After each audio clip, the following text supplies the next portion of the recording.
Today's story is Anomaly by RandoCalrissian.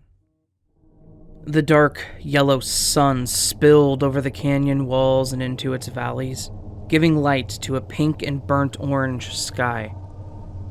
Its intense light touched the ground, giving an almost beauty to the barren, shattered rock below. "It almost looks like home," a young woman muttered to herself, looking up to the sky in amazement. Don't get used to it," a voice bellowed from behind her. Even though she was startled, she tried to act like she wasn't. She tried to act like she was calm and collected. She tried to make it seem as if nothing about this strange world put her on edge, even though it clearly did. The voice continued, "In about an hour, that sky will be blood red and the clouds that fill it will be a toxic fume. If you don't have your mask on by then, Miss Knox, you'll be dead within 10 minutes. No warning, no wheezing, no coughing, you'll just hit the floor before you even realized what happened." She stared at him. Even though she knew who he was, she was still frightened. "Sir, it's good to finally meet you. He cut her off. He knew who she was, and he knew that she had been assigned to him about a week ago. Something he had no interest hearing again for about the 15th time. "Jennifer Knox, yes, I know who you are. You were assigned me by High Command about a week ago. You have superb hunting skills, and you broke the sniping record that was set about 200 years ago. I assume they expect me to be impressed by that?" She stood still for a moment. He could tell by the look on her face that she was feeling honored, insulted, and embarrassed all at once. "I can see you read up on my files, sir," she said, her head held high, trying to act like she wasn't the least bit annoyed. "No," he said with a long, drawn-out expression. "All I know is that you're a replacement for my sniper and hunter, who died last week. Also, I'm updated on who breaks the sniping record. After all, I'm the one who set it." She tilted her head in confusion. 200 years, she thought to herself. Nobody can live that long. At this point, she thought he was just trying to mess with her, get inside her head, as most commanders did with their rookies. Just as she was about to speak, he said, "Don't look so surprised, Miss Knox. After all, you were told to come up here to Jupiter, to be under the command of a man known only as the Anomaly. You weren't given the name of the mission, nor were you told the objective of said mission, or what's on Jupiter. All you know is that about 300 years ago, we discovered that Jupiter is solid, that there is no such thing as gas giants, and that we also found out it wasn't habitable and tried to colonize it. You also know that only about 13 years ago we found out that it's more dangerous than we could have possibly imagined. And that there has been a team on it ever since, trying to save everyone on this fucking rock ever since," he yelled in frustration. "Make no mistake, Miss Knox, you were not chosen because you were the top of your class in the training academy, nor were you chosen because you were the best hunter or best sniper. You were chosen because you are expendable. No one could give a damn at the High Command if you were to die here," he said, loudly breathing heavily through his nostrils. At this point, she was silent. She had no further questions, or at least nothing else to say. She just followed him up to his camp, where 3 other people were. "Sir," Johnson said as the Anomaly walked through the door, "I can see that our new recruit is here. Shall I debrief her?" he asked with a soldier salute. "Turn on the projector," he snapped. "I think everyone here needs a fucking reminder on what the hell we're dealing with after the failure last week." "Yes, sir," Johnson said, while putting everything together. "As you all know, we lost 3 good men last week," the Anomaly said, standing at the front of the dimly lit room. The projector light tinted his face, his dark yet bright blue eyes pierced through the metallic gray. "These were some of the bravest men that I have ever known," he said, as there was a dead silence filling the room. Everyone that was in his company feared him. They knew what he was capable of, and they knew that human life meant little to nothing to him, which is why what he said chilled them all to the very bones. But they knew the risks, as do we all, but this was not a result of them taking a risk, was it? No. This was a result of your failure as a team. This is not an attack mission. This is a stealth mission. We are trying to help evacuate everyone who lives on this god-forsaken planet. We only attack if absolutely necessary, if our lives depend on it, or if we have no other choice. I will not tolerate any more screw-ups. Do I make myself clear? The room filled with a "Sir, yes, sir." Good. Now, let's get to the facts. We know that humans colonized this planet approximately 298 years ago. We also know that humans have not fully adapted to this environment. Every day, from 10 a.m. to 7 p.m. Earth time, everyone on this planet must put on a mask. This mask will in turn feed oxygen to your lungs, he said, as the projector showed a picture of a gray gas mask on the screen. These masks will also kill any toxins that have entered their system, as the air becomes extremely toxic in this time frame. And before you ask why we are going over this again, if you haven't noticed, we do have a new arrival, Jennifer Knox, he said, raising his arm up to acknowledge her. Not only is this the debriefing for her, this is also a debriefing for all of you. Because I do not believe that you people understand the threat that we are dealing with, he shouted. Recomposing himself, he continued. Now, before we colonized Jupiter, we thought that it was a desolate no man's land. We knew that it was inhabitable, however, we did not know if there were any life forms. It was only 13 years ago that we discovered the terrible truth that there is life on this planet, and as of right now, every single one of them are extremely dangerous.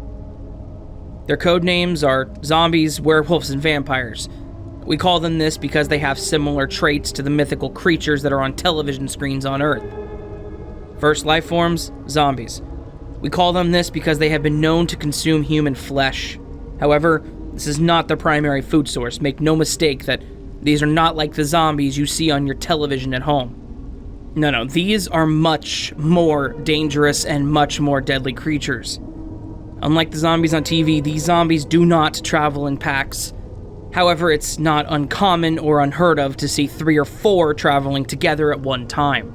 While some of these creatures were once human, they are something entirely different, confirming that it's not a creature that inhabits this planet, but a virus or a spore that is indigenous to Jupiter. When a human is infected, their muscle mass will increase 3 times the amount that a regular human can physically put on. All of their skin is peeled off, showing nothing but muscle and bone. No matter the height or size or gender of the human, they always grow to around 7 feet when infected. Humans can be infected through the following means: touch, scratch, bite, or simply one of them breathing on you. They are extremely intelligent and extremely fast, easily reaching up to speeds of 70 miles an hour within seconds. They also can communicate, however, they are unable to speak. Therefore, they communicate telepathically. Jennifer's eyes widened. She was both intrigued and terrified at the same time. She had never known what was on Jupiter. All she knew was that it was inhabitable, but only for a short period of time throughout the day. But now that she knew the truth, that there were creatures not dissimilar to the ones that are on popular TV shows hiding on this planet, it was truly incredible in her eyes. Second, we have vampires, he said, his voice bellowing off the walls. Again, while similar to the vampires you see on TV, these are also drastically different. These are more demonic-looking creatures, nothing like the beautiful men and women playing them on popular shows. Out of the 3 creatures, these are easily the weakest. Unlike zombies, these can never travel alone, or at least never will. They always hide in abandoned buildings or towns. Much like the ones popularized in our mainstream media, they cannot be touched by sunlight, or really any light for that matter, he muttered to himself. If you are bitten by a vampire, you cannot become a vampire. There is no infection that follows after a bite. However, they can impersonate the victim of whose blood they just drank, he said, fixing his eyes on Miss Knox. Everything from eye color to the size of the shoe that the person wears. They will look and sound like their victim. The only thing they cannot impersonate is the memories. They will not know personal or intimate questions about themselves or anyone close to their victim. What they lack in strength, they make up for in numbers. There is never less than 100 vampires in one place at a time. Unlike zombies, vampires are not fast. They can only travel at the speed of a regular human. However, they are both bipedal and quadrupedal, he said, his eyes now fixed on the projector. They have suction cups on their hands and feet, allowing them to crawl up walls. Their face resembles that of a bat, and their body, while humanoid, is covered in thick black fur.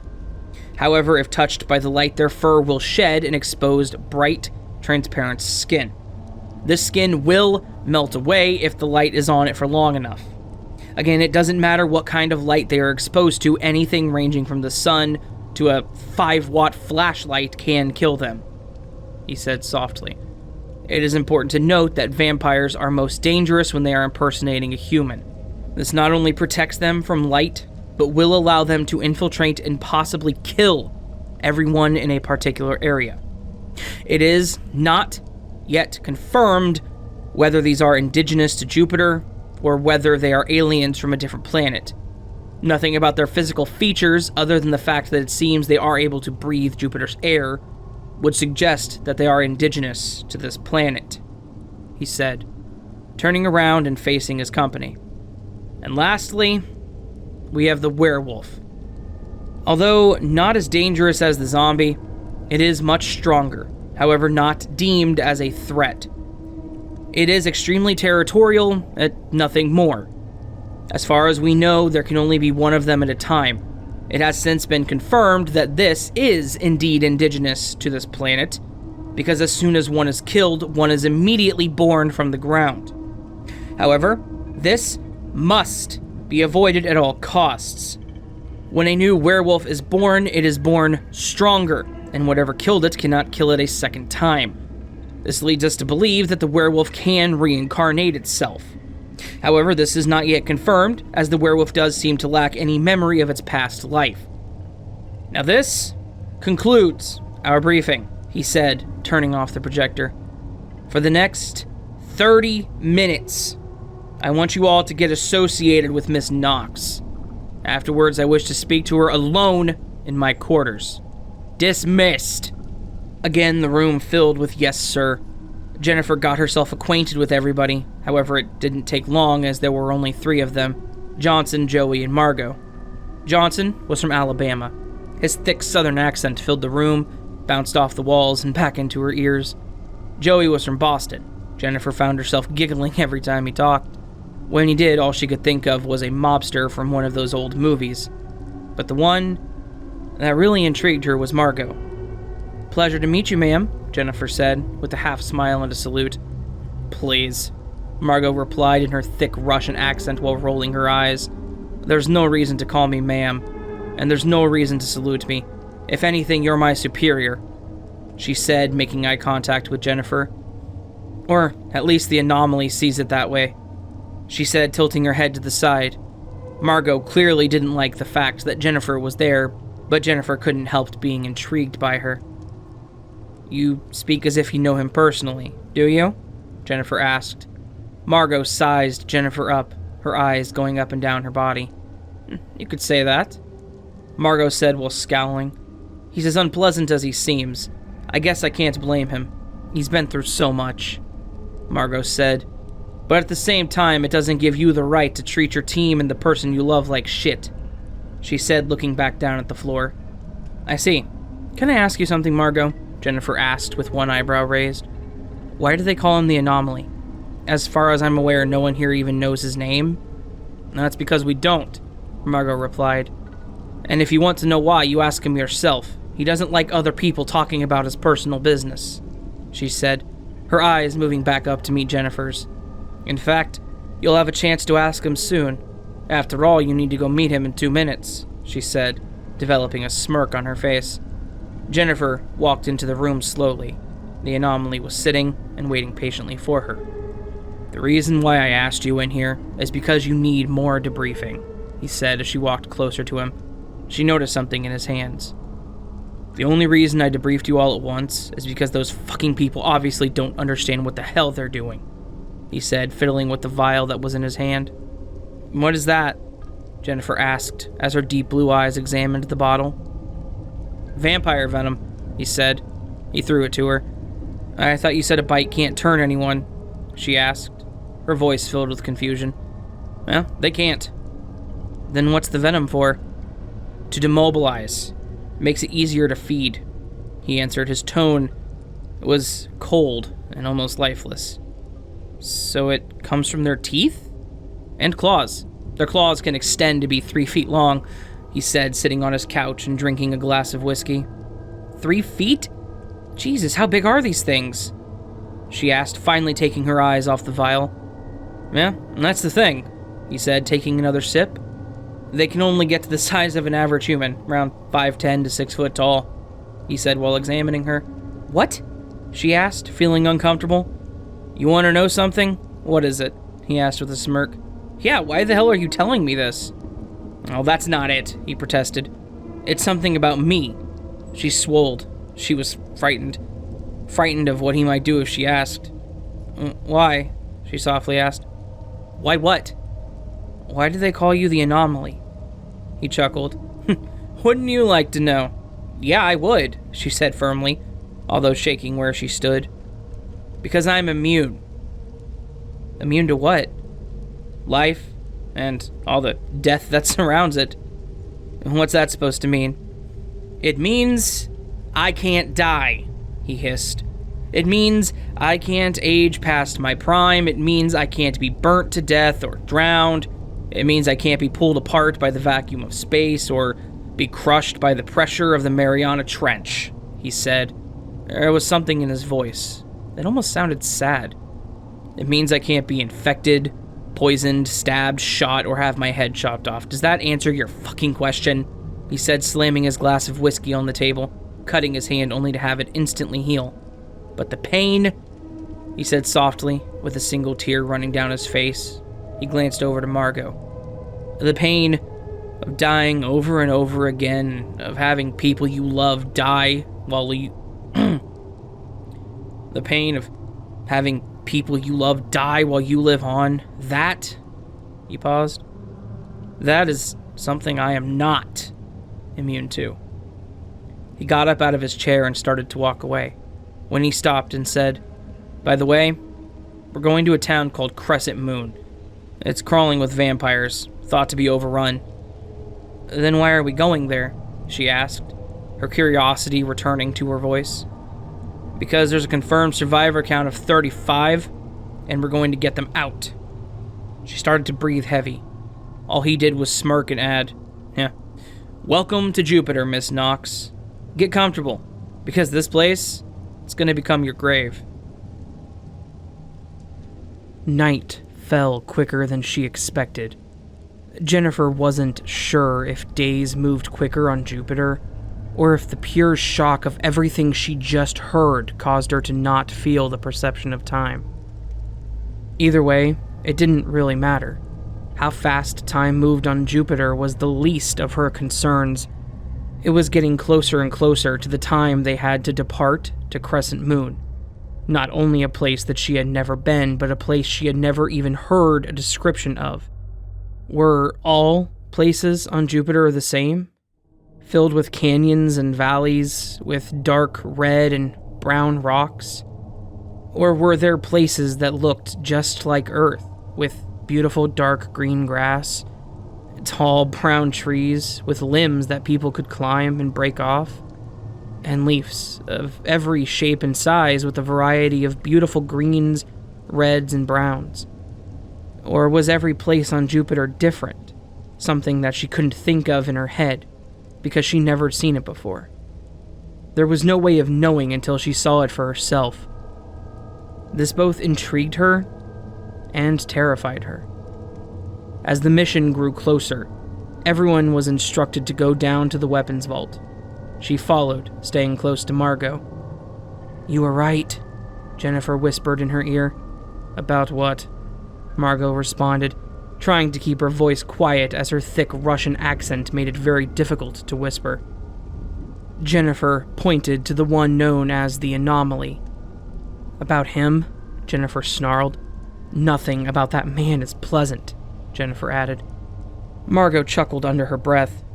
You clearly haven't seen him in action yet, Margot softly replied. She constantly glanced up at him to make sure he had not noticed their little conversation. Try not to be left behind, or get overrun.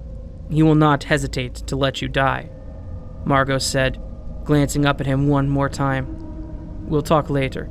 It's not safe to be talking about him so close to his ears. Jennifer nodded in agreement. The rest of the walk to the weapons vault was in utter silence. When they arrived, the Anomaly stopped at the door. He grabbed the handle and turned around to address his team. Take only what you need, he said, slowly opening the door. 2 guns per person, enough ammo to get in and get out. And remember, don't get left behind or overrun, he said as he shot a glance toward Jennifer and Margot. Because if you do, I will not hesitate to let you die, he said quietly, almost in a whisper. Jennifer began to breathe heavily. She was terrified. He was at least 20 feet in front of them. Not only that, but they were whispering. There's no way he heard us, is there? She asked, trying not to look at Margot. Margot was silent for a second. Her face was expressionless, and then she softly replied, Oh, he heard us, and he wants us to know it. Jennifer entered into the weapons vault. Inside were Desert Eagles, 12-gauge shotguns, AR-15s and M16s, and enough ammo to supply the U.S. Army for at least 10 decades. Choose your weapons carefully, the Anomaly said at the front of the vault. Every single one can kill a vampire, but as you know, some of them are a bitch to reload, he said as he grabbed a Desert Eagle. He took a belt full of extended magazines and put one in his gun, then holstered it. All right, listen up, he shouted. It's a 50-mile trip to Crescent Moon. We will be traveling with our hover jeeps, he said firmly. They're quiet, which will allow us to get close to the town without being heard. He looked around the room at everybody, as if he had a secret that he could no longer contain. However, there can only be 3 people to 1 jeep, so Joey and Johnson, you come with me. Margot, you take Miss Knox. Stay close. We don't want anyone getting lost. And how will we find the survivors? Jennifer asked. Excellent question, Miss Knox, he said with a smirk. The survivors are held up in an abandoned building on the edge of town, he added. It's too easy, Jennifer said, while her fingers caressed her chin. They wouldn't all be there together. It presents too big of a target. The Anomaly began to chuckle. You act as if I'm unaware of this, he said as he gave her a cold, dead stare. Which is why we have these. He held up a small device. It almost looked like a hockey puck. It was small, black, and round. This Miss Knox is a life form scanner, he said, throwing it to her. When she caught it, she examined it, noticing a little red button on the top. Before you enter the building, you will push the little red button on top. It will then enter the nearest structure and scan everything inside. We know that there are 35 survivors, however, we do not know if they are all human. Lucky for us, vampires do not register as life forms. If the scanner reads anything less than 35 survivors, we will begin to check everyone's teeth. Why their teeth? Jennifer asked in utter confusion. Because, Miss Knox, the Anomaly scowled. The people in Crescent Moon have been trapped there for a very long time. They are surrounded by darkness and vampires, so it's safe to say that brushing their teeth every morning is the least of their concerns, he said, with a tone that one would use as if they were talking to a child. For example, if the scanner reads only 30 life forms, the people with the bad teeth will be taken out and put on the ship headed for Earth. However, people with pearly whites will be shot on sight, as they are more than likely vampires. More than likely? Jennifer said. More than likely. Her tone was full of anger this time. The system of finding vampires is flawed, she shouted. How so, Miss Knox? He asked sarcastically. First of all, stop fucking calling me that, she snapped. My name is Jennifer. And second of all, What if there is a person in there that just genetically has good teeth? You're going to risk killing them as well? She shouted at the top of her lungs, demanding an answer. First of all, Miss Knox, he said so loud it echoed off the walls then through the entire vault.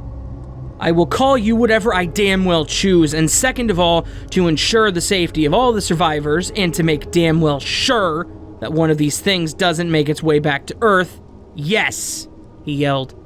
The room was silent. The only two voices that could be heard were Jennifer's and his own. How can you be like this? She asked in frustration. Even after everything she knew about him, she still couldn't understand why human life meant so little to him.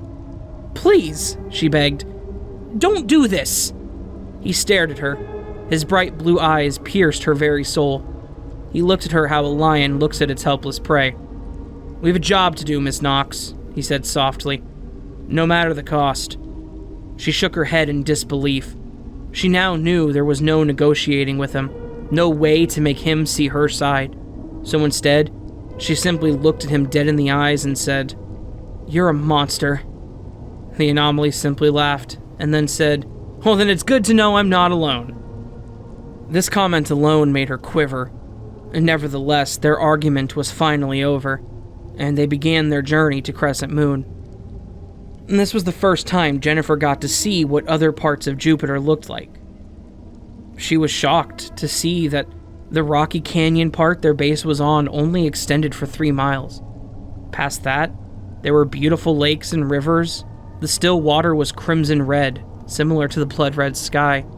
But the running water and the waterfalls were a beautiful dark purple. She also saw beautifully rich forests. The color of the bark on the trees was a navy blue, and the color of the leaves was a beautiful shade of amber. And the grass, it was a deep, rich purple, almost black, and it sparkled in the sunlight.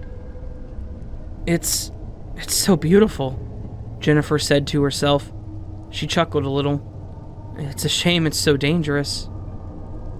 It's a solemn reminder, Margot replied. All too often the most beautiful things in life are littered with danger. She said while keeping fixed on the vehicle in front of them. Jennifer sat back in her seat. She stared at the Jeep. How can he be so cold? She asked. It's like you said, Margot said under her breath. He's a monster. She added with a tear streaming down her face. Jennifer looked at her. There was silence for a moment, and then Jennifer asked, You know something. What is it? Margot's single tear turned into red eyes and moans of sorrow. There was a mission, Margot said through heavy breathing and tears. Survivors were trapped in a warehouse, full of... She could barely speak through her crying. Full of what? Jennifer asked. Children? She put her hand over her mouth. Oh my God, she said under her breath. He told us... Margot paused. She could barely get her words out. He told us that the mission was too dangerous. That all those people, those children, were better off dead. Margot began to sob. Tears poured down her face like rain. So he burnt it. He burnt it to the fucking ground, she hissed. That's when I saw what he truly was. He's not just a monster, he's an animal, one that should be put down. At this point, they had made it to Crescent Moon. The building that the survivors were in was small. The smell of sex and human waste poured out from the holes that penetrated the wall. Alright. It's very important that we do this quickly and quietly. High Command is sending a ship to these coordinates, the Anomaly whispered. Let's get these people back to Earth. It didn't take long to scan the survivors. When they were done, Johnson approached the Anomaly. Sir, we count 35 survivors. However, the scanner only reads 34 life forms. The Anomaly looked at the scanner. He shook his head. No, this place is too small. People are crammed in here. There has to be some sort of mistake. Check again, then recheck, he said, handing Johnson back the scanner. I did, sir. Johnson glanced back at the group of survivors. Somebody in here isn't who they say they are. Start checking everyone's teeth, the Anomaly said. Kill the person that has perfect ones. They did as he instructed. About a minute later, Johnson reported to the Anomaly and said, Sir, We're checking all the survivors' teeth as quick as we can. The Anomaly stared at him, both confused and intrigued. He asked, "Is there a problem?" Johnson swallowed. The cold sweat dripped from his forehead. "Well, there's a girl." He paused for a moment, clearly struggling to get his words out. She's giving us some trouble." The Anomaly stared back at Johnson with one eyebrow raised. "Then you give her some trouble. This is a very simple task. I shouldn't have to hold your hand," he proclaimed with a hint of anger in his voice. "Well, sir, it's, not just that." Johnson looked back at the group of survivors, pointing to the woman sitting next to the young girl. "It's also her mother. She won't even let us touch her." The Anomaly looked at both of them. He saw the pale young girl crying. Her jet black hair was a tangled mess full of moss and dirt. But of course, he had no sympathy for any of them. This was a mission to him and nothing more. He took his pistol out of his holster and marched over to the young girl. When he arrived to her, he pointed it straight at her head. Her mother began to cry out. "Please, sir," she yelled while grabbing onto his leg. "My daughter Maria, she's very self-conscious and she gets frightened easily. She knows her teeth are disgusting and she's very embarrassed by it." The Anomaly looked down at the mother and got into her face and shouted, "I don't give a damn what she's embarrassed about. All I care about is keeping everyone here safe, and if you prevent me from doing that, I'll put a bullet in your head without even blinking. Now step aside." The mother moved out of the way with tears in her eyes, still begging him to leave her daughter alive. He looked down at the young girl. Her eyes were red. He couldn't tell if it was because she was frightened or if she was sleep-deprived. He pointed the gun straight at her head. The cold barrel touched her skin. She let out a hiss. He looked at her dead in the face and said, "Now show me your goddamn teeth." Maria began to cry and shook her head. She still refused to open her mouth. The Anomaly began to clench his jaw and quietly said, "I don't believe this bullet is meant for you, young lady, but if you keep trying my patience, you will give me no choice but to make it belong to you all the same." He slowly began to squeeze the trigger. At this point, she closed her eyes and opened her mouth, showing a stunning set of beautiful white teeth. However, before he could pull the trigger, her mother kicked the gun out of his hand and begged, "Please, sir," she cried in agony. "She's the only family I have left. Don't take her from me." She grabbed his leg, pleading for her life, but before he could react, there were multiple gunshots outside. "Vampires!" Jennifer yelled as she ran into the room. "Get all the survivors back to the ship," he yelled. "Take these two back to the base." She looked at him. Her face was filled with confusion. Nevertheless, she did as he said. He ran outside, looked at the swarm of vampires. Their gnarling teeth sounded like rain against glass. He took out his gun and fired at them. Their numbers dwindled down quickly. Before the fight even began, it was over, or so he thought. Just then, one jumped off the roof behind him. Before he could react, Jennifer came up from behind the beast and stabbed it through the heart with a wooden stake. Her eyes widened, horrified at what she had just done. "I had it under control," he said, his blue eyes piercing her soul. "Under control?" she said, clearly irritated. "Under fucking control?" This time shouting. "I just saved your goddamn life. The least you could do is say thank you."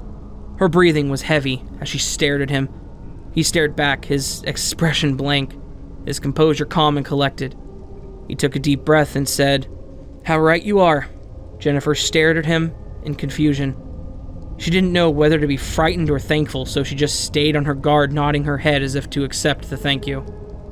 "I think it's time that you got to know me, Miss Knox." Again, she stared at him, not knowing what to think. "What do you mean, get to know you?" she asked, her voice shaking a little. "Well, I feel I've been a bit harsh to you," he said, smirking. This put Jennifer on edge. "After all, you're part of my crew, are you not?" She nodded her head. Her whole body was tensing up. Yes, sir." She could no longer hide the shake in her voice. She was trembling. "I was born in 1169 in a small town in Jerusalem," he said, sitting down on a nearby tree stump. After he said this, all the tension that grew up in her body ceased, and she was instead filled with curiosity. "In 1185, when I was 16, old enough to hold a sword, I joined Richard the Lionheart's army, and I fought in the Crusades," he said, taking a hidden knife out of his shoe. He looked at it and began rubbing the blade with his finger. "It was there I found out that I could never die," he said in a soft, depressed tone. "How did you come to this discovery?" Jennifer asked, her curiosity piquing. "I had no experience with the sword. I couldn't even hold it properly, it being so heavy and awkward and whatnot. I was the head of the first day of battle," he said, while still looking down at his knife. Jennifer's eyes widened. She couldn't believe it. Was he crazy? Was he lying? She didn't care. She just wanted to hear more of the story. "And your body just got up?" she asked, side-glancing him. "No," he said abruptly. "My veins snaked out from my neck and reconnected to my head on my body." He started rubbing his neck, as if he could still feel the veins slithering out from them. "However, no one witnessed it, and I was able to go back to camp and continue to fight on another day." He paused, as if what he was about to say next hurt him. "Being a boy, I used this ability unwisely. Walking straight to the enemy camp, being the first in line for battle, I didn't care. After all, I had nothing to fear. I couldn't die." Jennifer stared at him, wondering what to say to all this. "Something worse happened, didn't it?" He glanced up at her. "Yeah," he said spitefully. 3 years later, I was stabbed in the heart. My friends, people I trusted, watched that happen. They watched how my body healed and how I couldn't die." He swallowed. "They accused me of witchcraft, demon worship, and they even tried to burn me at the stake. I survived feeling every inch of the scalding hot fire. But believe it or not, something worse happened than that. My family died, killed by the very people I trusted, so I left Jerusalem and lived on. It seems like every 50 years there was always one more war to fight, and now almost 3,000 years later, I'm here." As intrigued as Jennifer was, she was almost confused. She looked at him and asked, "Why are you telling me this?" "Consider it a funeral present." She looked at him funny. "Excuse me?" she asked, angry with one eyebrow raised. He giggled a little. "Miss Knox," he said, getting off the stump and resting his hand on her shoulder. His face moved from one of humor to a blank, cold expression. "My condolences." Before she could react, he stabbed a wooden stake through her stomach. Jennifer was crouched over in pain. The breaths she took were staggered and shallow, as the wooden stake had pierced one of her lungs.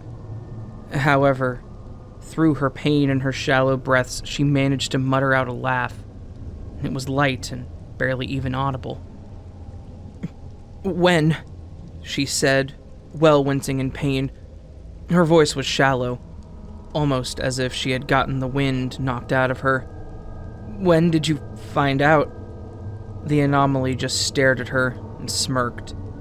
"I've known from the moment you arrived," he said, slightly laughing between each syllable. "After all, you bought all that bullshit about having to wear a mask once the sky turned blood red, not even bothering to question the fact that High Command never mentioned that once," he said, slowly pacing around her while raising his index finger. "You were trying so hard to fit in that you didn't even notice that none of the survivors had masks on," he said with a chuckle. "I figured that they had just adapted," she said, uncontrollably coughing between every few words. The Anomaly stopped. He put his index finger down and stared at her. There was no smile, no expression on his face at all. He just stared at her. His deep blue eyes pierced her soul. "Bullshit," he muttered to himself softly. "And, well, let's not forget," he said, still staring at her with his deep blue eyes, "the one thing that you did that truly gave away your identity." "And what might that be?" she hissed, her breath still very shallow. "You see, when I conduct debriefings, I don't mention the fact that vampires can be killed by stabbing a wooden stake through their hearts," he said, while one side of his lips curled up into a smile. "Yet, you did just that, to save my life thinking that it would gain my trust. However, unbeknownst to you, he said, now wearing a full smile. You were really signing your own death warrant. Hunched over, she looked up at him. She began to smile as well. I really have to give it to you, she said, still coughing, her breathing still shallow and painful. The prey outsmarts the predator. After she said that, he immediately threw his head back with a sarcastic chuckle. Oh, Miss Knox. The fact that you think that you're the predator in this game amuses me, he said while kneeling down to her height. This is my world. My domain. I am the apex predator. You're not even worthy enough to be my prey, he said, still making eye contact with her. His expression was cold and lifeless. You're nothing more than a patch of grass, rooted in the ground that I just happened to stumble upon, he said almost in a whisper. That's strong talk, she said, her expression matching his. So, just kill me then. Be done with it. Kill you? He asked, standing back up.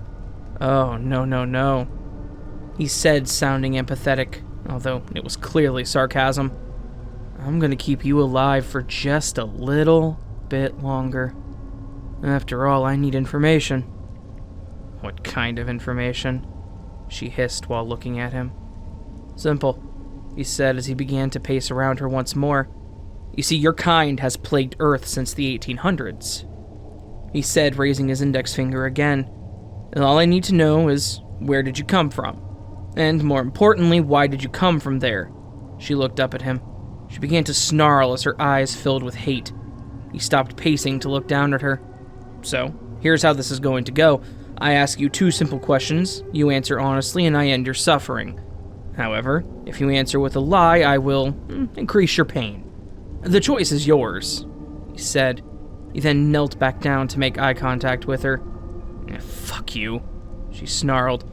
He gave a deep sigh through his nostrils, looking away from her for only a moment. Wrong answer, he said, pushing the wooden stake even deeper into her lungs. She screamed in pain. All you have to do is answer my questions honestly, and the pain, it'll stop, he said. He rested his hand on her shoulder. Now, I know this hurts, and I'm aware the chemical makeup of wood is poisonous to your kind. He tilted his head ever so slightly. Although she was in pain, she did not speak. She just stared at him and spat in his face. He wiped the spit off and drove the wooden stake even further into her lung. Again, she screamed, but this time through the screams he could make out a word. Mercury! She winced in pain. He took his hand off the stake and immediately stood back up. He paced around for a moment, caressing his chin with his thumb and index finger. Mercury? That doesn't make any sense, he muttered to himself. It's way too close to the sun. Surely there's no way they could exist. He cut himself off and turned his gaze back toward her. Unless Mercury doesn't spin, he asked, to no one in particular. It just stays still, orbits around the sun. That's why the sun's rays are so harmful to your kind. That's why you came to Earth, he said, looking down at her. Your planet? She said while coughing up a black, gelatinous ooze from her throat. It's one of the few planets that has a day and night cycle. She continued to cough. The black ooze was all over her chin and uniform. Its kind had adapted to the sunlight. We found when we took on their identity, the sun didn't harm us. She coughed, this time falling to the ground on her hands. She no longer had any strength, not even to kneel. We only do what we do to survive. He stopped dead in his tracks and looked at her. It was as if he wasn't even breathing anymore. What did you just say? He asked. It was the first time she had ever heard fear in his voice. We're not evil like you think we are, she said, her breath shallow as she continued to cough up the black ooze. We're just doing what we need to survive. Her voice was shaking with her breath shallow. Again, all he could do was stare at her. Suddenly, out of nowhere, he pulled the wooden stake out of her lung and stabbed her through the heart. His breaths were heavy for a moment. He remembered the plead of the detective all those years ago. He pondered for a moment, his mind racing. Could that creature had really been just trying to survive? No ill will towards anyone that it encountered? Just trying to avoid the harmful rays of the sun? No, he said to himself. They're evil, and they all deserve to die. Shortly after killing the imposter, he walked back to his team. Ready to go? Margot asked in her thick Russian accent. You can drop the accent, Rachel. She's dead, he said, walking up to her. Oh, thank God, Rachel proclaimed, finally able to use her real American accent. Thank God indeed, Joey said, rolling his eyes. If I had to hear you drift off into German one more time, I think I would have shot myself. Rachel stared at him and looked back at the Anomaly. Do I really have to take this shit from a pre-recorded hologram? The Anomaly looked at both Johnson and Joey and said, J1.2 and J1.3. Terminate transmission. Termination code 8.2.2.4 Jaguar.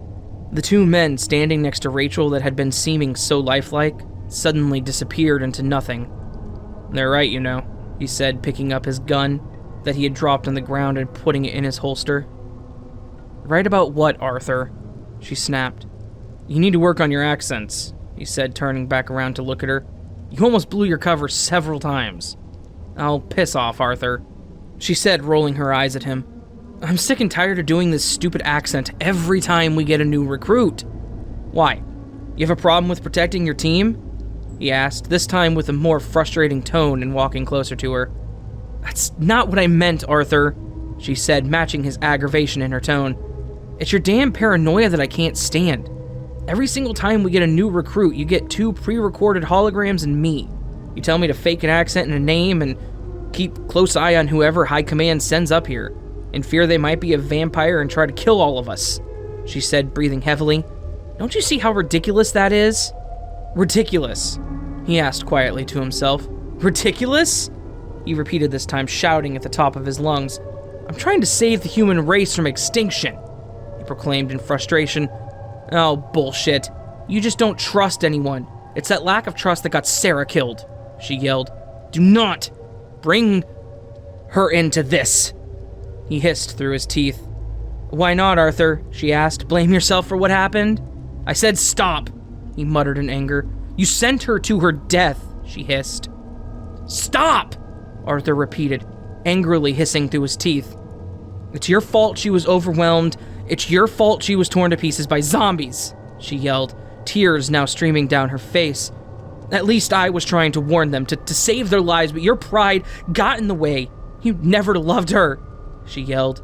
She was my daughter, he yelled at her face. And she was my sister, she yelled back. If you would just let me... She paused. Tears started to stream down her face as she hung her head low. If you would have just let me go with them, I wouldn't have to walk through the pain of losing my sister. She looked back up at him, her eyes red. Her eyelashes stuck to her face from the tears pouring from her eyes. But you didn't trust me. I could have been one more person to help them, and even if I died, I would have died with her. Arthur stared at her. Tears began to swell from his eyes. The memories of his beautiful daughter flooded back into his mind. Rachel, he said, turning away from her. He walked only a short distance away. I don't think you quite understand how many children I have buried, how many families I have outlived, he said, turning back to her. I didn't send you because I didn't trust you. The reason I didn't send you is because I refused to bury you, he said, turning back around to look at her. Her eyes met his, and she stared at him for a moment and then asked, Why didn't you let me warn them? It was too late, he said, softly hanging his head low. You would have been killed too. After he said this, she ran up to him and hugged him. I love you, Father. Father. Something she had not called him since she was a little girl. Tears began to well in his eyes. He couldn't respond. He didn't know how to respond. For as long as he could remember, she had only referred to him as Arthur. For as long as he remembered, she always said that she hated him, and she wished that she could be free from this curse. The curse of being his daughter. So he hugged her back and held her close and gently whispered, I know, Rachel. When they had recomposed themselves, she departed back to base. He assured her before she left that he would follow shortly behind. After she was out of sight, he sat down on a log, pulling back the collar of his uniform to reveal a vampire bite. He had just started to squeeze the venom out when he heard a voice he hadn't heard in years. But it was a voice all too familiar nonetheless. "Do you believe in evil?" Arthur stopped what he was doing. He sat upright. A quiet smile began to spread across his lips. "Detective," he said, slowly turning around. "Huh, incredible," the detective muttered to himself. "Your body is able to heal itself so fast, the venom didn't even have time to incapacitate you," the detective said in awe, and yet there was a hint of disappointment in his voice. "But not fast enough to counter the hallucinations that come shortly after." Arthur stared at the detective, his smile still present. "I've been bitten by vampires tens of thousands of times since your death," he said, his eyes scanning the detective thoroughly, as he was trying to become absolutely certain that the detective was a hallucination. "Yet not one has ever appeared as you." Arthur's smile started to fade away. In contrast, the detective started to wear a smile of his own. "Up until this point, I was a suppressed memory, something meant to be forgotten. But something happened, and it made you remember me," the detective said, his smile growing unnaturally wide. Arthur could see his animalistic teeth connecting to his black, oozing gums. "It made you remember your biggest regret," the detective said, laughing with each syllable. "My life is full of regrets, detective. You are not one of them," he said, turning away from the detective and walking back toward his jeep. "Really? Because I'd argue to say that I'm your only regret." Arthur stopped. He turned back around to look at the phantom and stared at the venom-induced hallucination. "And what makes you say that, detective?" he asked, making eye contact with the phantom. "You've thought of the question that your colleague, what was her name, Susan?" the hallucination asked with a smirk. "You've thought of her question every single day since my death, yet you have never let it question your own morality until now," the phantom proclaimed. He began to slowly pace around Arthur. "You're starting to believe that I may not have been evil."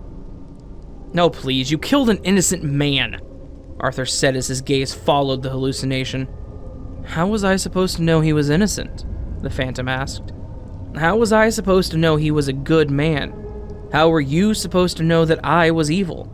the phantom questioned. "So, ask yourself, are you any more moral than I was?"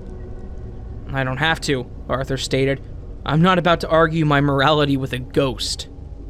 "And what makes you think I'm a ghost?" the phantom said quietly. All of a sudden, the phantom started to charge Arthur. Arthur pulled out his pistol and pointed it at the detective's head.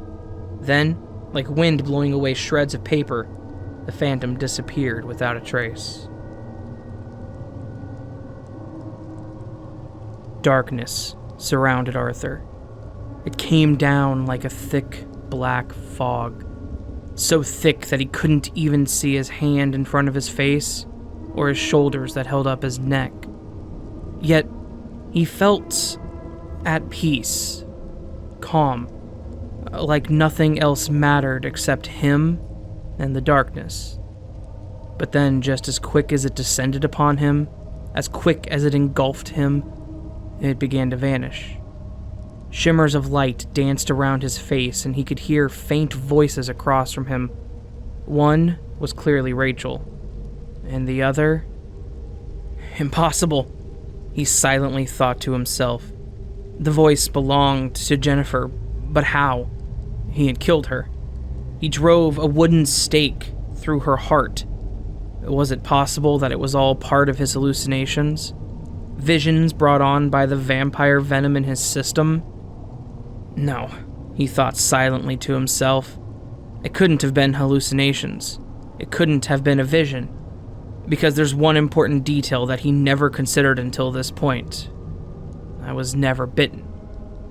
So let's just recap on all this really quick, Jennifer said, slightly kneeling at the table across from Rachel. Your name isn't Margot? No, it's Rachel, she said, looking up at Jennifer. Rachel was near a hidden gun safe. something only she knew about.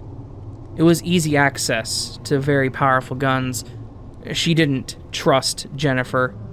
Just like Arthur knew she wasn't human. She had to be ready to blow her head off if Jennifer tried anything. "And you're his daughter?" Jennifer asked. "Unfortunately," Rachel replied, asking Jennifer carefully. "Joey and Johnson, they were both holograms?" Jennifer asked.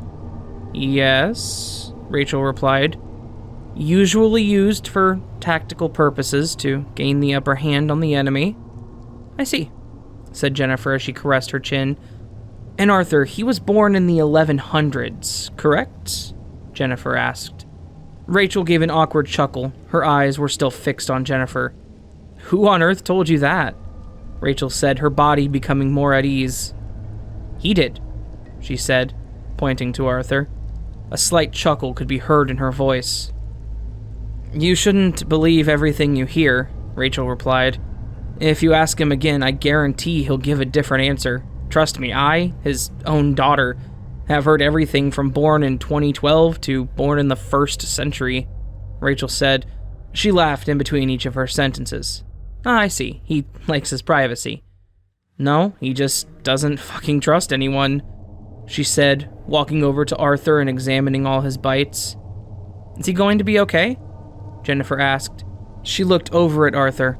In the short time that she had known him, she had never seen him in such a vulnerable position. "He's going to be fine," Rachel replied. "The venom just needs to make its way through his system." Rachel heard something. It could easily have been mistaken for a sneeze, however, she was not so easily fooled. While she did play dumb, she knew Jennifer said "damn it" under her breath. "What was that?" Rachel asked. "Oh, nothing," Jennifer replied. "Just, clearing my throat." "You should go get some sleep, Jennifer. It's been a long day," Rachel said. She stared at her, examining her up and down. "That's the best idea you've had all day." Jennifer walked out of the room. As soon as she did, Arthur opened his eyes and sat up on the examination table. Rachel got him a bottle of water. Before he could grab it, she pulled it away from him and stared at him dead in the eyes. "I thought you said you were going to kill her," Rachel grunted through her teeth. "I thought I did," Arthur said, grabbing the water from her hand and guzzling it. Rachel pushed out a harsh breath through her nostrils. "Well, as you can clearly see, you didn't," she hissed. "Okay, look, what's the last thing you remember?" Rachel asked, resting her hand on his shoulder. "I remember talking to you, and..." He paused rather abruptly. He debated on telling her about the hallucination that he had had. It was a story that he had never told her, something she knew nothing about. So instead, he decided to just say, "Nothing, that's all I remember."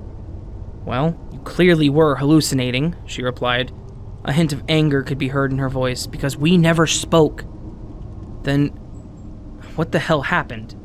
he asked, his voice slightly raising. You tell me," she said, stepping back from him. "After the battle was over, I walked over to where I last saw you, and you were lying on the ground covered in vampire bites." "No, that's impossible," he said, looking down and caressing his chin. "Actually, it's quite possible.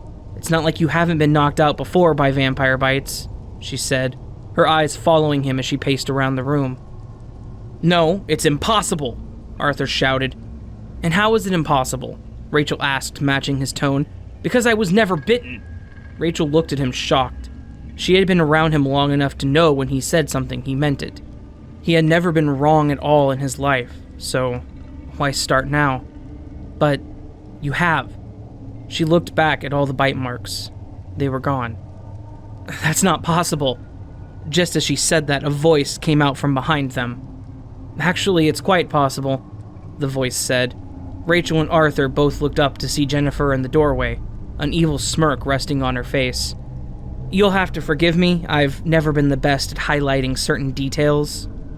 "How the hell did you survive?" Arthur asked, his eyes fixated on her every move. "Oh, it's a bad habit I have. I tend to manipulate reality when things are not going my way," she said, raising up her arm and looking at her nails. "And what about the girl? The one we took from the survivor camp?" What the hell did you do to her? Rachel asked in a rage. How do you know it was me that did anything to her? Jennifer asked, her smirk still present on her lips. Her brainwaves suggest that she's human, but she has no heartbeat and no blood flow, Rachel said, breathing heavily through her nose. Her blood is starting to turn toxic. Simply put, the same thing that's keeping her alive is also killing her. What are you talking about? Arthur snapped. Vampires can't turn human. Not a drone, no, Jennifer said, her smirk gone and eyes fixated on Arthur. But a queen? Now that's a different story, she added, her smile returning. That's impossible. Those don't exist, Arthur snapped again. Jennifer began to chuckle. You humans do amaze me. Something could be staring you right in the face, yet you refuse to acknowledge its existence. There's enough of your kind as it is. What would you benefit from turning human? Rachel asked, her curiosity piquing. A hybrid? Jennifer said, shooting a glance toward Rachel. That's about it. A human-vampire hybrid, the first of its kind. One that's immune to sunlight, that doesn't have to drain hydrogen from blood cells, because it has its own to sustain it. And this hybrid, Arthur said, would have the power to turn other humans? You're looking at this the wrong way. I'm doing this to create peace between us, and I believe a hybrid is the key, she said, looking at both of them. There can be no peace between us. Your kind made sure of that very long time ago, Arthur said. He started walking closer to her, his eyes fixed on her, his hand on his weapon. I was hoping you would say that. Just then they heard a noise outside. Rachel looked and saw vampires surrounding their building. Either surrender the girl and let me finish my work, or I'll be forced to destroy every single one of you. Arthur began to laugh. It started as a slight chuckle, but grew into a maniacal one. One thing that vampires never seem to learn is to be mindful of their surroundings. Jennifer stared at him for a moment. Her face was blank. Then, out of nowhere, they heard a noise that resembled a howl. Werewolf, Jennifer said softly. You built your base next to a fucking werewolf cave? She yelled. She looked outside and watched her drones, getting ripped apart by the creatures. Their teeth and claws were no match for its hard brown scales. Its large and long snout allowed it to bite the heads off the vampires easily, and its 6 eyes allowed it to see the vampires coming in from all angles. It's over. You've lost, Arthur said, staring at her. I lost? She said, walking towards him. One thing that I have is knowledge, and knowledge is power, she said with a smirk. And what knowledge do you have? The knowledge of you, Arthur. Do you want me to call you Arthur, or would you prefer your true name? Arthur stopped, dead in his tracks. Oh, yeah, I forgot. You thought there was no one else alive that knew that name, didn't you? Jennifer said, walking closer to him. What is she talking about, Arthur? Rachel asked. Yes, Arthur. What am I talking about? Am I talking about the boy that offered too little? The boy that grew jealous, so jealous that he took his first life? Stop, Arthur hissed.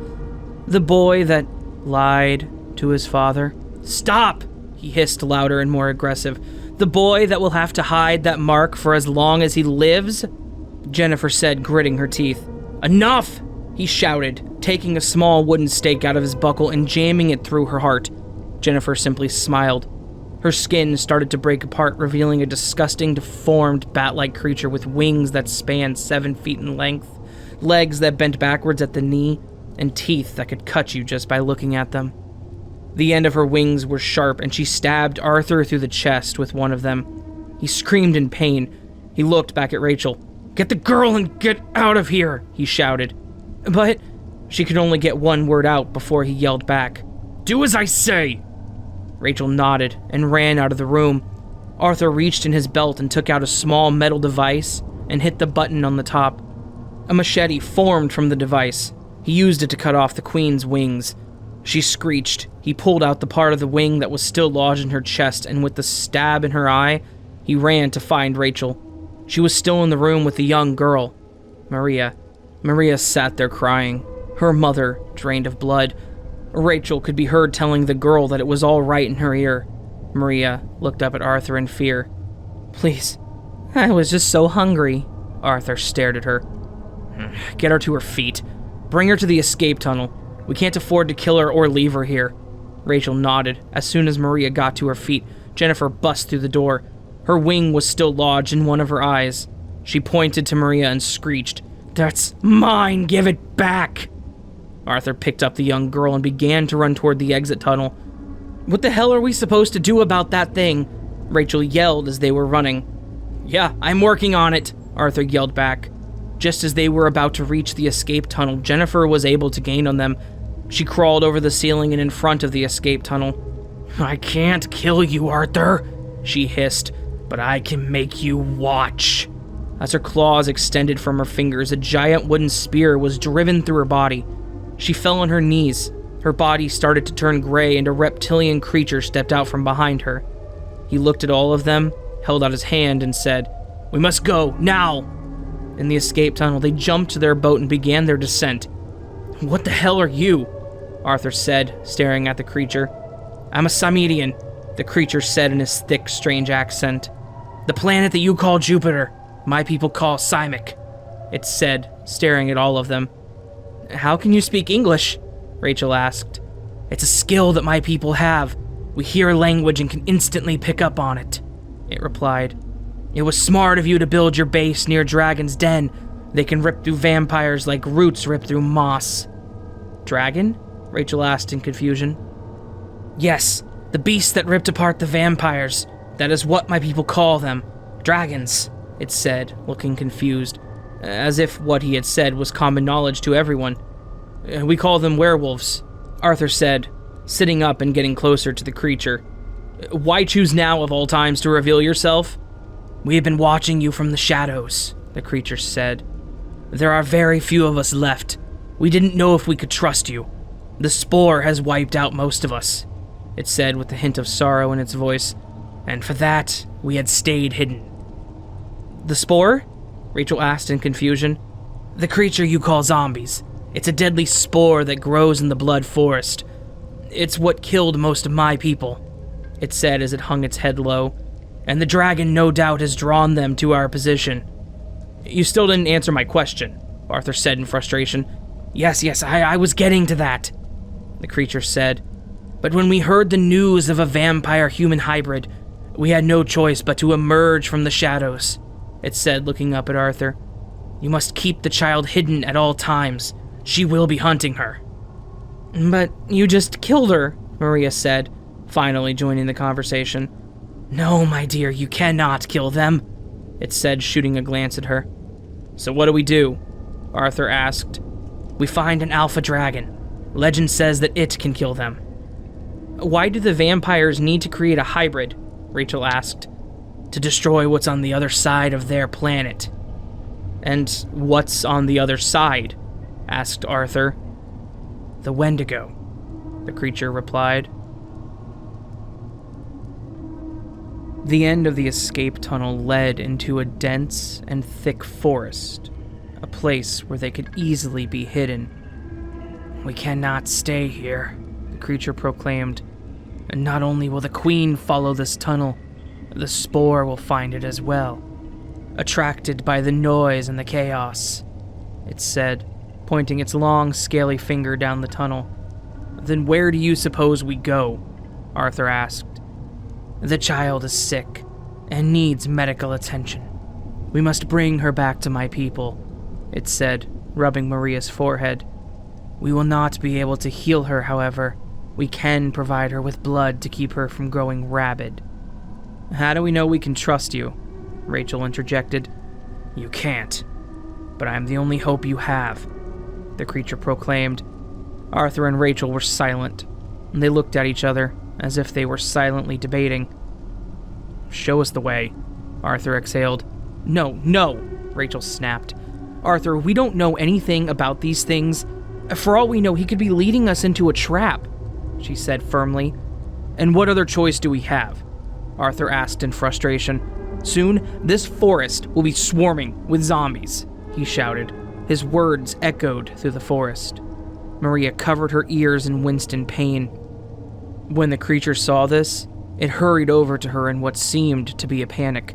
When he reached her, he put his hand on one of her cheeks to calm her, and the creature examined her for a moment.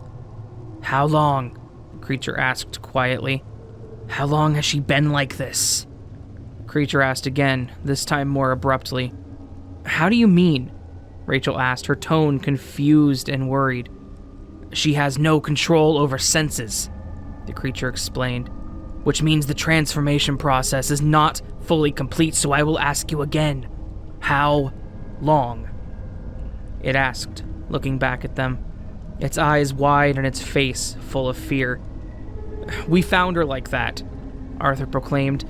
What do you mean, the transformation process? He asked, walking closer to the creature and the girl. There's a special type of venom that only a queen has, the creature said, picking up the girl and coddling her in his arms. It's the venom that can turn other species into vampires, the venom to make hybrids. However, the queen was not able to finish this process. Either she stopped or she was interrupted, it said, breathing heavily.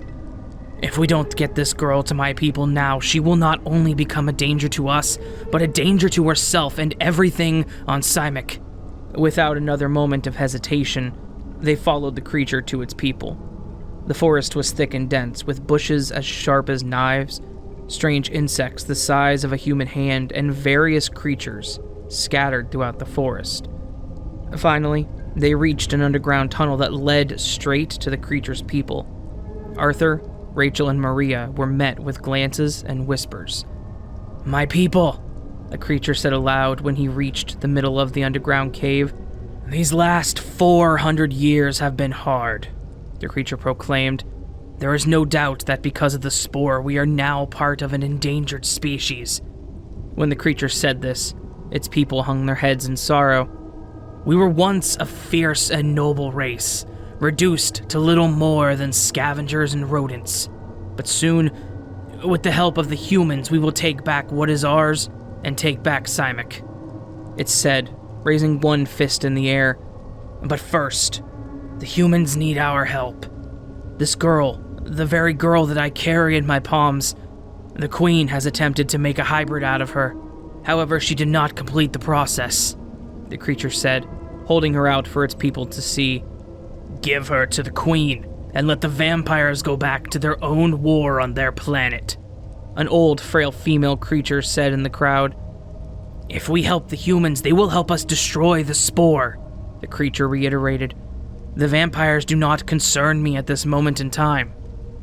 Is it true? Another creature said, looking at Arthur. Will you help us if we help you? It asked again. Help us, and both the spore and the vampires will go extinct. You have my word. After Arthur said this, all the creatures nodded their head in unison. The creature holding the young girl laid her down on a table for the physicians to examine her. Once things had died down, Rachel went to go speak to Arthur. We need to talk, Rachel said. About?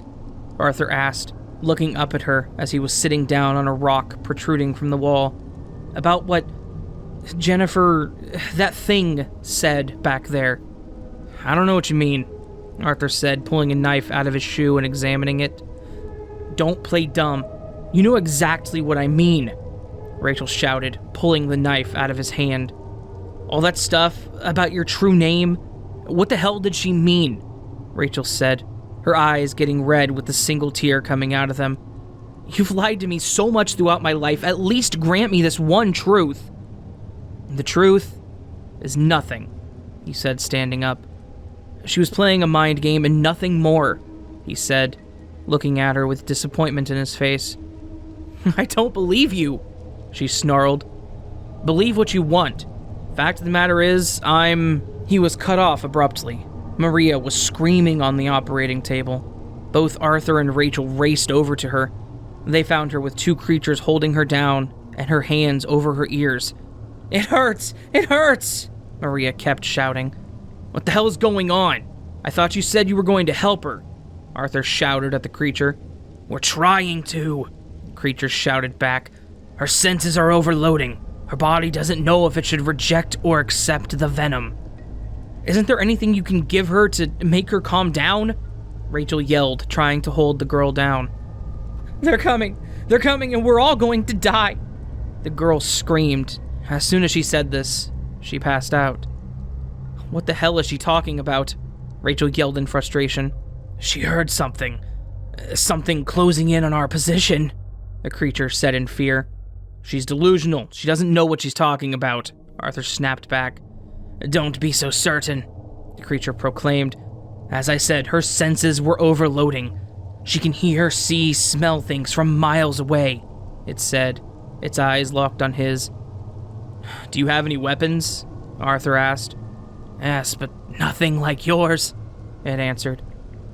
If what you say is true, get the elderly and the children out of here. Get every able-bodied man or woman a weapon and meet me at the top of the cave. It nodded and did as he said. When the elderly and the children were safe, everyone that could hold a weapon was standing at the top of the cave, waiting to see what came out of the forest. And the weapons they had were primitive swords and spears, and something that resembled a bow and arrow. What's your name? Arthur asked in quiet, still air. Minok, the creature said. In my tongue, it means warrior. What is your name? Arthur, he replied. When we were on the boat, you spoke of something called the Wendigo, and how the vampires are trying to kill it. Oh, yes, the Wendigo, Minok said, smirking. It's the exact opposite of a vampire, a creature that bathes in sunlight, but can also dwell in the darkness, he said, looking forward to the trees. Have they ever come here? Arthur asked. No, and if they did, they would be severely weakened.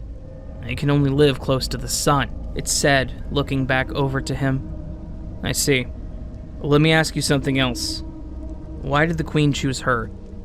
She's not even 15 years of age, Arthur asked. There were multiple other candidates, ones far older and stronger, but why her? Because of her age. A mature adult's body will not accept the venom like a child's will, it replied. When it did, the trees started to rumble and the ground started to shake. They looked up to see a swarm of zombies, some still in the middle of changing from whatever they were before. The spore! A creature yelled. I know you will survive this, Minok said to Arthur. No matter the outcome, I know you will live, so in the event that I die, there's something I need you to know. I know who you are, and if you keep it from your daughter, you will lose her, and she will resent you for the rest of her life, he said, whispering to Arthur and pointing out his spear. I've already lost her, Arthur said. Telling her the truth, it won't change that. The zombies surrounded them like sand on a beach shore. Arthur stared at them. He had a spear in his hand and a sword at his side. His spear was pointed out, ready for battle. Something's not right, Arthur proclaimed, breathing heavily, as a cold bead of sweat slowly dripped down his forehead and onto his brow. And what is that? Minok asked, staring to the creatures that stood only a mile away from them. There's too many of them, Arthur replied, breathing heavily, pointing his spear toward the creatures. There's never this many of them in one group. It is as I said. They were drawn here by the noise and the chaos, Minok said back to Arthur. Let's hope your weapons are enough to stop them then, Arthur said, looking to Minok. Yes, let us hope, Minok repeated. With every step, the creatures grew closer and closer. Every single step the creatures took were heavy, like a loud battle drum. Arthur could hear their snarling gums and the grinding of their teeth as the creatures moved closer to their next meal. From behind him, he could hear the archers pull back on their bows. Every second felt like an eternity as the ensuing battle grew closer and closer. Arthur could see sweat drip from every soldier, could feel every leg shake, he could hear every heartbeat. When the creatures were about 100 feet away, someone yelled, Hold! He could hear the string of the bow quiver. He could feel the strain of the archers. Now, the creatures were around 75 feet out, and again he heard, Hold! Suddenly, the whole world went quiet. It was as if the entire world took a giant, deep breath, but it was only for a moment, as he heard from behind him, Fire! Arrows filled the air, It blotted out the sun. The creatures in the front line were untouched, but the creatures in the back were pierced from head to toe with arrows. Their numbers dwindled. However, they were still far greater than the number of the army that Arthur had put together. In a sudden moment, the front line of the creatures in Arthur's army collided. Arthur had seen these creatures consume human flesh, but what he had never seen is how brutal they actually were. He saw 3 of them grab one Phoenician by its limbs and rip it apart. The creatures were brutal and quick. Arthur knew if they kept fighting the creatures, there would be no victory. He ran to find Menoch amazingly still alive. "Menoch!" Arthur shouted. "We have to order a retreat. There's too many of them." Menoch nodded. He turned around and ordered his men to retreat, to fall back. Then, before he retreated himself, he looked back to Arthur and said, "I hope you know what you're doing." "Trust me," Arthur said softly. As the Phoenicians retreated, Arthur pulled the sword from his hip and ran toward the creatures. There were thousands of them. As Arthur was running, he was able to pick up another sword from a deceased soldier. He jumped into a pile of them and started slaughtering them one by one. Rachel was retreating with the soldiers when she looked back and saw Arthur in the midst of all the creatures. She yelled, trying to go back to help him, but 2 Phoenicians grabbed her and pulled her back to the cave. Rachel sat in silence. Hours had passed since the retreat. It's been too long," Rachel said. "He should be back by now." "He gave a noble sacrifice," said Menoch.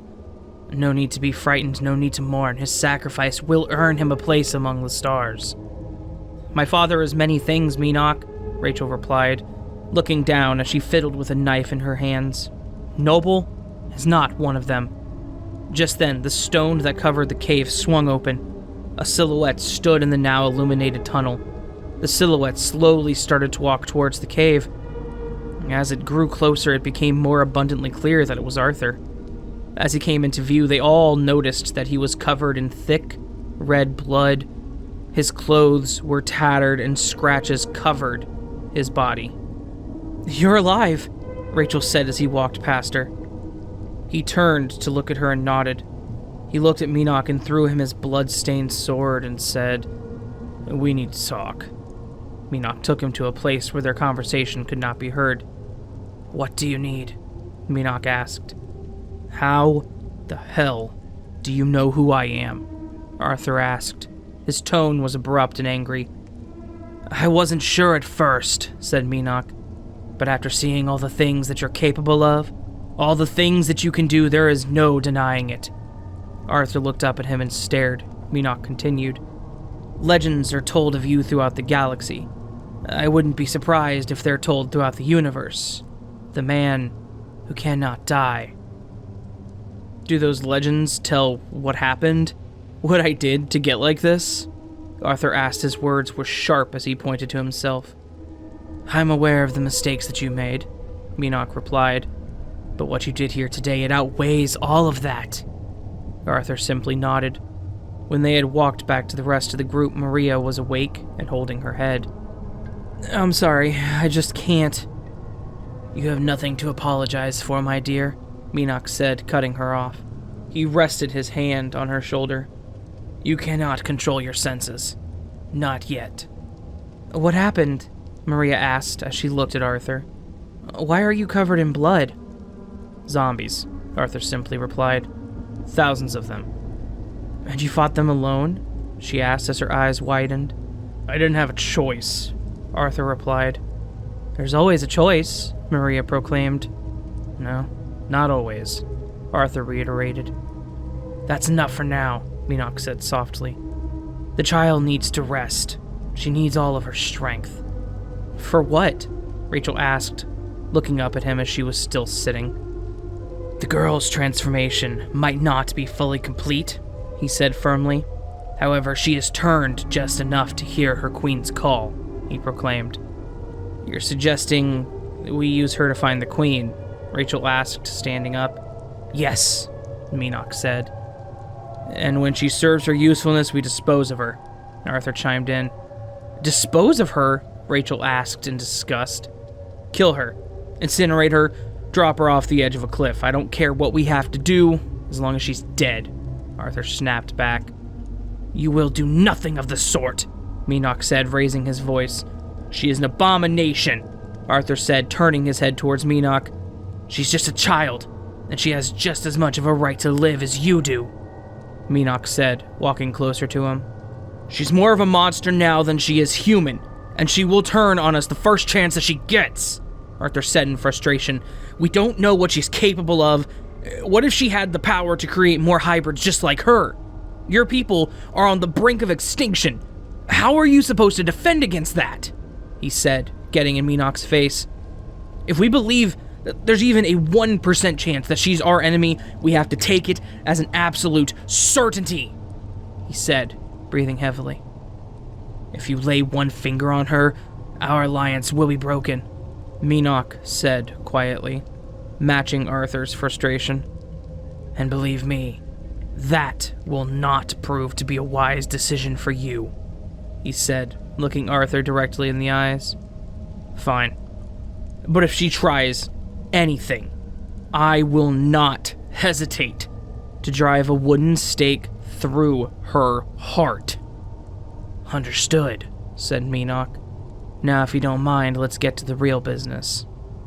You mentioned something about a blood forest, Rachel said, trying to break the tension. Yes, it's where the spore originated from. Our ancestors always said it was forbidden to go there, Minoc said, hanging his head low. And when you went, it unleashed hell, Arthur said, sitting down and looking at Minoc.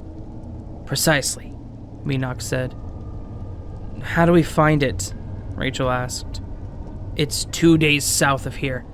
You will not be able to miss it. Legends say it's so large you can see it from the heavens. Arthur stood back up in shock and walked over to Rachel. Rachel, pull up a 3D model of Jupiter now. She did as Arthur requested. The 3D model was slowly spinning. Arthur stared at it intensely, trying to soak in every detail. His eyes grew wide, and he pointed to the 3D model and asked, Is that the blood forest? The part on the 3D model he pointed to was the giant red dot of Jupiter. So it is true, Minoc said in awe. You can see it from the heavens. Arthur and Rachel stared at each other in shock.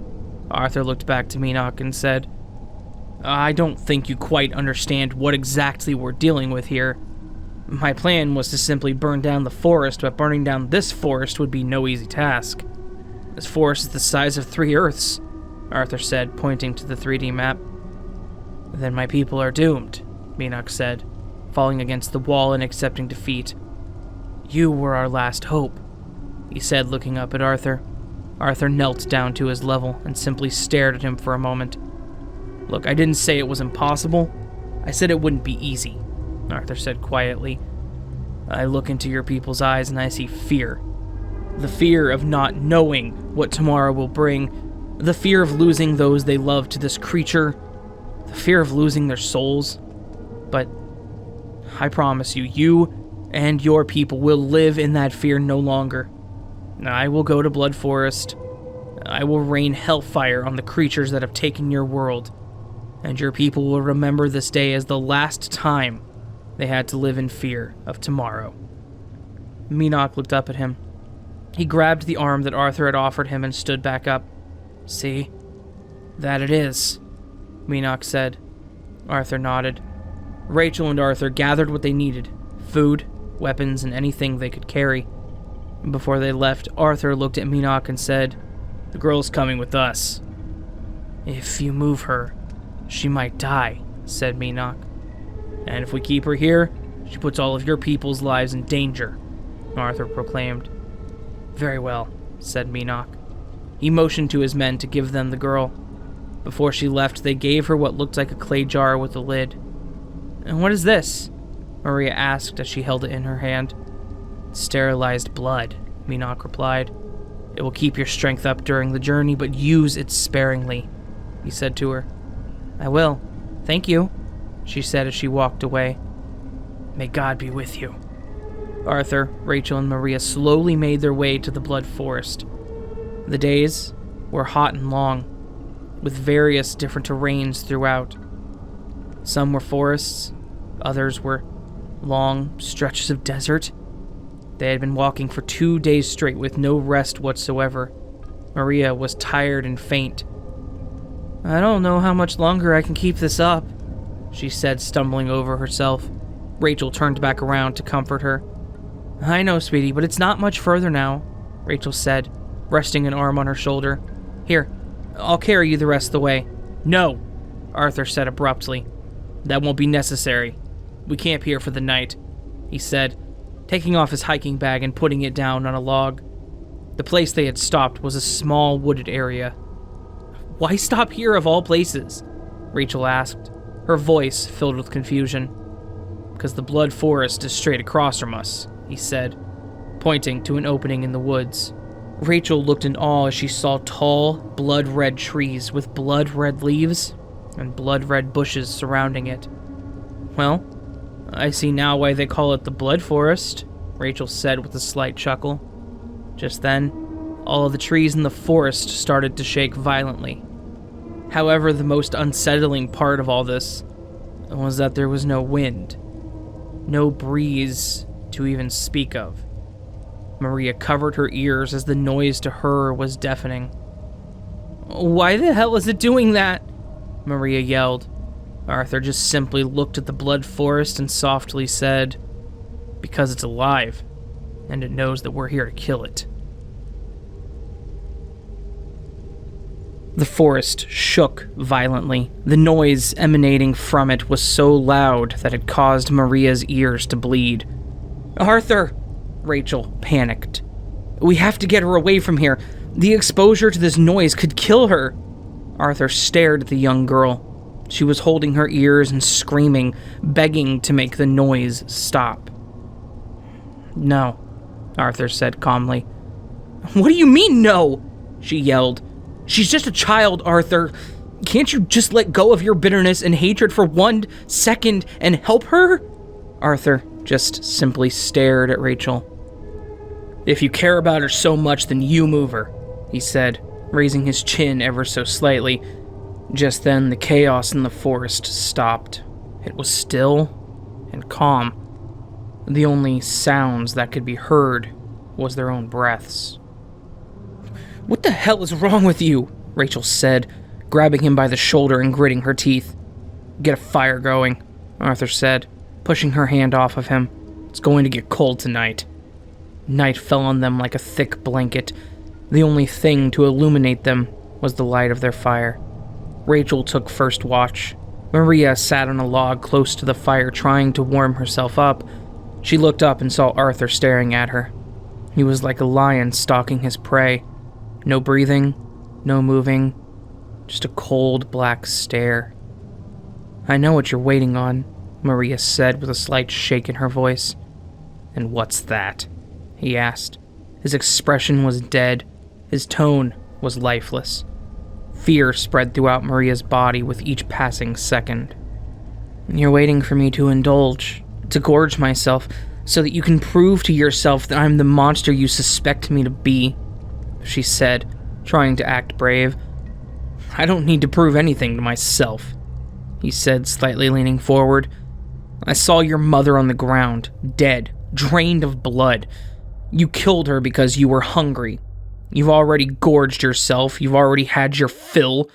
You're a monster, young lady, whether you like it or not," he proclaimed, breathing heavily. "You think I killed her willingly?" she asked, with sorrow in her voice. "I couldn't be farther from the truth. My mother was the one who saved me. She was the one who kept me from getting turned," Maria said. A single tear started to slide down her face. "She knew what I was becoming. She could see me deteriorate day by day, so every day she would give me a little bit of her blood to keep people from talking, from noticing. When I was at the base, I'd become more hungry than I had ever been. My mother knew that just a little bit of blood would not sustain me, so she gave me all of it," she said, as a thick red liquid ran down her face. "Her final words to me were, 'I would rather be dead than live in this world without you.' So, you see, I did not kill her to gorge myself or to satisfy my own gluttony. I killed her because she wanted me to live." Maria cuffed her hands over her eyes. The red liquid that Arthur now knew was blood poured down her face. Arthur softly stared at her. You could see her humanity still fighting to remain at the surface. Just then, Rachel walked back to where they were sitting. "So, when do you plan to move inside the Blood Forest?" she asked, sitting down on a log. "I don't," Arthur replied, looking down and slightly raising one eyebrow. "I beg your pardon?" I beg your pardon?" Rachel asked abruptly. Arthur just simply smiled. "Rachel," he said softly, "when will you learn that I am always 10 steps ahead?" he said, looking back up at her. Rachel's eyes widened with fear. She cleared her throat. "I don't know what you mean." He waved a kill gesture over his throat. "I'll cut the shit, Rachel," he said abruptly. "You've been in on this since the beginning." Again, Rachel cleared her throat. "What are you accusing me of, Arthur?" she asked. Arthur began to laugh. "Are you going to continue to play dumb and have me go over your incredibly stupid evil plan? Or are you just going to come clean and end it right here and right now?" After he asked this, Rachel was silent. "So be it," he said. "You and the Queen have been working together. You brought her to Crescent Moon to provide her with a host to create a hybrid. Not only that, but the night after the battle in Crescent Moon when we spoke," he said with a smirk on his lips, "you had a syringe filled with the Queen's venom on you, and when we hugged, you jammed that syringe in my back, the venom causing me to hallucinate and ultimately pass out," he said, still smirking. "From there, the Queen was able to infect me with her pheromone, the pheromone that allows her to manipulate reality, trying to make me believe that I was bitten several times.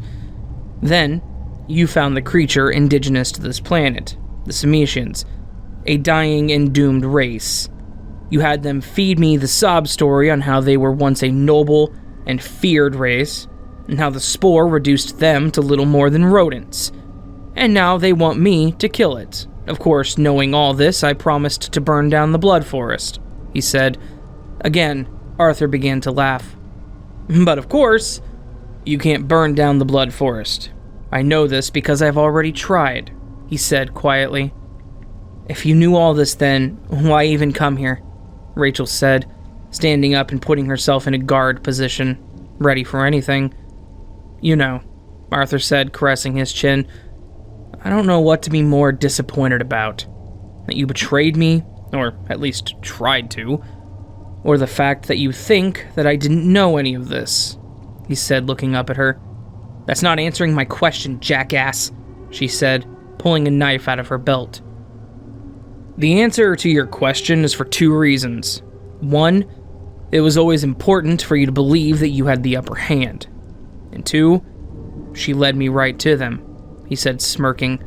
Rachel dropped her hands to her side and tilted her head ever so slightly. She stared at him with a confused expression.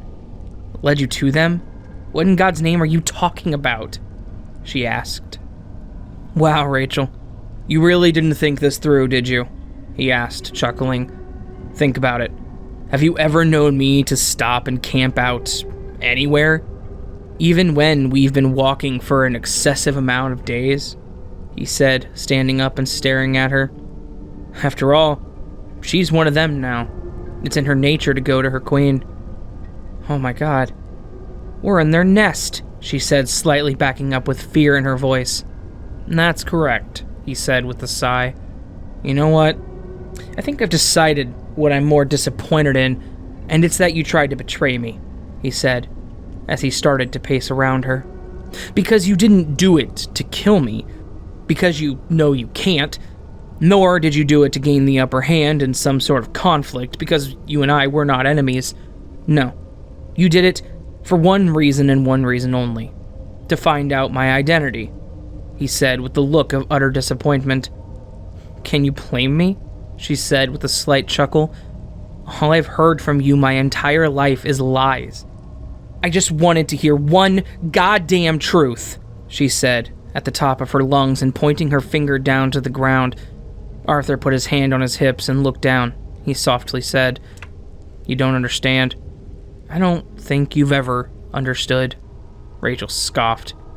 Oh, that you hate who you are? That you can't bear to tell me because it will bring back painful memories? Rachel asked in a mocking tone. As I said, you don't understand. I wanted to keep my line from ending the same way that it began, he said, with a single tear starting to run down his face. Oh, give me a break, Rachel said. What could you possibly be trying to prevent? Put the pieces together, Rachel, he snapped.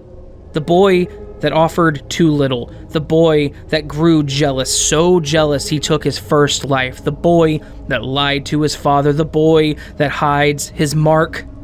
Rachel's eyes widened.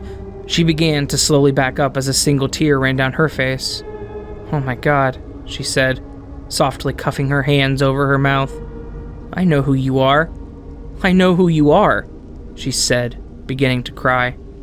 Now, you finally understand why I never told you, why I've been constantly running from the man I once was, he said firmly.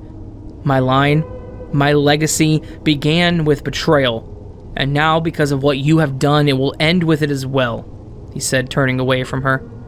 Father, Oh, how pathetic, a voice yelled, cutting her off. The queen emerged from the trees. Her face was severely scarred. One of her eyes were missing. She snarled at Arthur as she walked behind Rachel. However, I must say that I am impressed. I'm sure you are, Arthur chuckled. If you truly believe I didn't know that queen vampires existed or that the Phoenicians we saw in the cave were all that's left on this planet, then you're much more stupid than I ever gave you credit for. And believe me, that's saying something. After he said this, the queen began to chuckle. Yes, bravo, you were able to fool me. That means you also probably know there's no such thing as an alpha dragon. After all, there can only be one dragon at a time, the queen said, which also means there's no way of killing me. And as you constantly remind everyone, there's no way of killing you. And your point? Arthur replied, sounding agitated.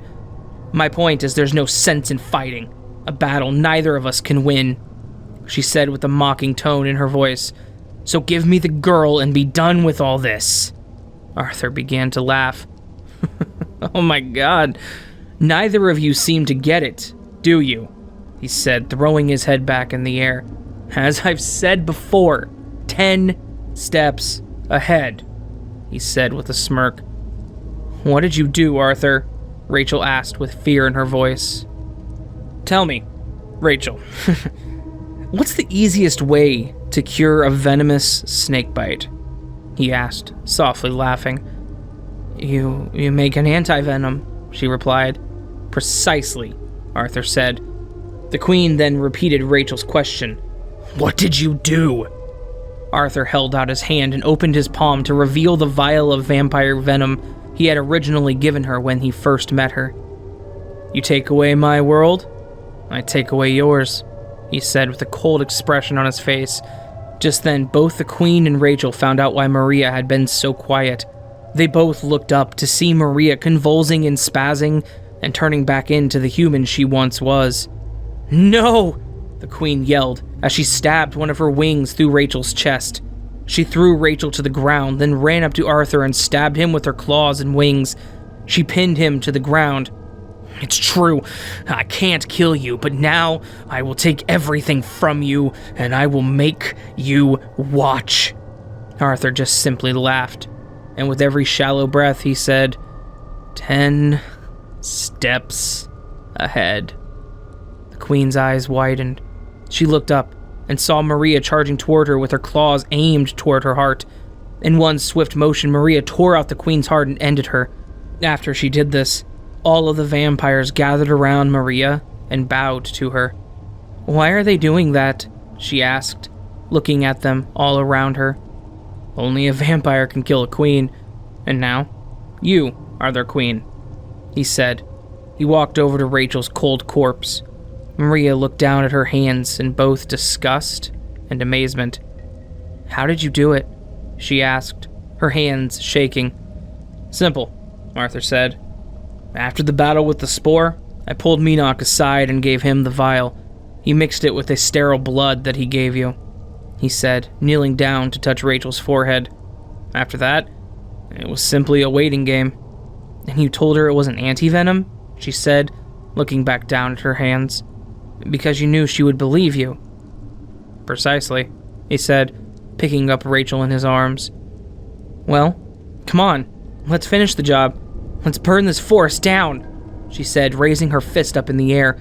Arthur, with Rachel in his arms, walked toward her and said, "It's impossible. The forest is too thick. I know this because 238 years ago, Minok and I tried, as a last attempt to save his people, and we failed," he said with a single tear running down his face. "It was the same night Rachel's mother died. Burning the forest only released the spore into the air. She was infected. That was the night whatever shred of humanity was left in me died," he said as he continued to walk away from Maria. "Being your daughter, it gave her an unnaturally long life, didn't it?" she said as he walked further and further away. "One that ended with nothing but heartache and betrayal," he said. "I'm gonna take her now back to Earth, to the grave that was once stained with the blood of my brother. It will now flow with the blood of my daughter." "Arthur, as long as I am queen of the vampires, we will never step foot on Earth again. You have my word," she said. He stopped. He turned around to look at her and replied, "Well, see that you keep it." Earth, 238 years later. Arthur stood over a small patch of grass, surrounded by an old and dead garden. "How the hell did you find me?" he asked as he stared at the ground. A voice resonated from behind him. "Well, you didn't necessarily make it easy," the voice said with a slight chuckle. "It wasn't supposed to be. So I'll ask you again, how the hell did you find me?" he asked, looking up. "I scoured the entire Earth for 3.5 years.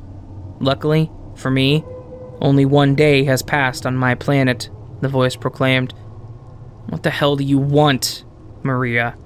he said, turning around to face her. "I need your help, Arthur," she replied, sounding desperate. "The Wendigo. It's brought my people to the brink of extinction. We can no longer fight. We no longer have the manpower to," she said, walking closer to him. "Please, you're the only one who can stop them." Arthur lowered his head and began to laugh. "Your people," he said mockingly. "You're a hybrid, freak of nature. You have no people," he said, getting in her face. "An honor. May I remind you that you so graciously bestowed upon me," she hissed. "Regardless of what you think of me, what we think of each other, you're the only one that can help us. Those Wendigos, they walk like us, but they're vicious, mindless monsters," she said with fear in her voice. "Please, Arthur. Please." "Fine," he said, sounding annoyed, "but only because I have nothing else to do and nothing else to lose," he said. "That'll do," she said in annoyance. "But before I go, answer me this one question. You and I, we're both anomalies, both freaks of nature, not belonging to anything or anyone. But do you miss it? That sense of belonging? Do you crave to be part of something again?" he said, staring her in the eyes. "The only thing I crave is to save the vampires from extinction," she responded harshly. Arthur began to laugh. "Oh, Maria. Although you're almost 300 years old, you'll always be that naive little girl I found on Crescent Moon. All beings crave what they do not have. Don't pretend you're different and don't forget that."